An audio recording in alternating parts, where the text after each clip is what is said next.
ദൈവത്തിൻ്റെ അതിപരിശുദ്ധമായ നാമം വാഴ്ത്തപ്പെടുമാറാകട്ടെ. ഇന്നത്തെ ബൈബിൾ വായനാ ഭാഗം മത്തായി സുവിശേഷം 13:44. സ്വർഗരാജ്യം വയലിൽ ഒളിച്ചു വച്ച നിധിയോട് സദൃശ്യം. അതൊരു മനുഷ്യൻ കണ്ടു മറച്ചിട്ട് തൻ്റെ സന്തോഷത്താൽ ചെന്ന് തനിക്കുള്ളതൊക്കെയും വിറ്റ് ആ വയൽ വാങ്ങി. ക്രിസ്തുയേശുവിൽ ഏവർക്കും സ്നേഹവന്ദനം. യേശുക്രിസ്തുവിനെ അറിയുന്നതിൻ്റെ ഫലവത്തായ മൂല്യം എടുത്തു പറയുന്ന വേദഭാഗമാണിത്.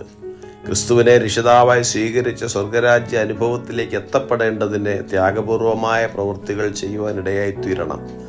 സ്വർഗരാജ്യത്തിൻ്റെ രഹസ്യങ്ങൾ യേശു ജനക്കൂട്ടത്തെ പഠിപ്പിക്കുമ്പോൾ വയലിൽ ഒളിപ്പിച്ചു വെച്ച നിധിയോട് സദൃശ്യപ്പെടുത്തുന്നു. വയൽ എന്നുള്ളത് ഈ ലോകത്തെ പ്രതിനിധീകരിക്കുമ്പോൾ ഒളിച്ചുവെച്ച നിധി വിശ്വാസികൾ അല്ലെങ്കിൽ സഭയെ കാണിക്കുന്നു. ഇവയെ കണ്ടെത്തിയവനാണ് യേശു. യേശു തൻ്റെ പ്രാണനെ കൊടുത്ത് ലോകത്തെ വീണ്ടെടുത്തു.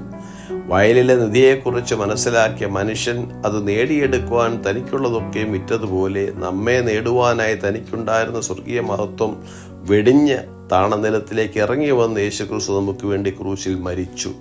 അതുപോലെ രക്ഷിക്കപ്പെട്ട ഒരു ദൈവവേദലും നിധി കണ്ടെത്തുന്നവനാണ്. അവൻ സത്യം അന്വേഷിക്കുകയും രക്ഷയ്ക്കായി മറ്റുള്ളതെല്ലാം ഉപേക്ഷിക്കുവാനുള്ള സന്നദ്ധത കാട്ടുകയും ചെയ്യുന്നു.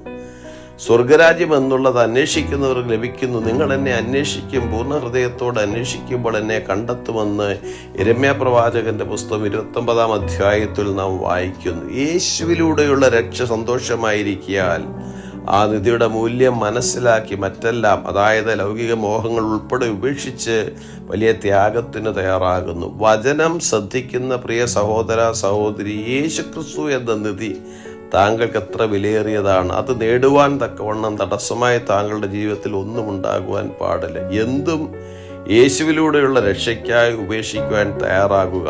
വയലിൽ മറഞ്ഞിരിക്കുന്ന നിധി കണ്ടെത്തുന്നയാൾ തനിക്കുള്ളതൊക്കെയും വിറ്റ് അത് വാങ്ങുന്നു. താങ്കൾ യേശുക്രിസ്തുവിൻ്റെ ശിഷ്യനാകുവാൻ ആഗ്രഹിക്കുന്നുവെങ്കിൽ, ആ നിധിയുടെ മൂല്യം മനസ്സിലാക്കുന്നുവെങ്കിൽ സന്തോഷത്തോടെ പലത് ഉപേക്ഷിക്കേണ്ടതായി വരും. നമ്മിൽ വെളിപ്പെടുവാനുള്ള തേജസ് വിചാരിച്ചാൽ ഈ കാലത്തിലെ കഷ്ടങ്ങൾ സാരമില്ല എന്ന് എണ്ണുക. അപ്പോസ്തലനായ പൗലോസ് തനിക്ക് ലാഭമായിരുന്നതൊക്കെ ക്രിസ്തു നിമിത്തം ഛേദമെന്ന് എണ്ണുവാനും ക്രിസ്തു നിമിത്തം എല്ലാം ഉപേക്ഷിച്ച് ചവറെന്ന് എണ്ണുവാനും ഇടയായി തീർന്നു. ഒരുവന്റെ ജീവിതത്തിലെ യഥാർത്ഥ നിധിയായ യേശുവിനെ കണ്ടുകൊണ്ട് ഉപേക്ഷിക്കേണ്ടതിന് ഉപേക്ഷിക്കുവാനും സന്തോഷത്തോടെ ആ നിധി കണ്ടെത്തുവാനും ഏവരെയും കർത്താവ് സഹായിക്കുമാറാകട്ടെ. God bless us all.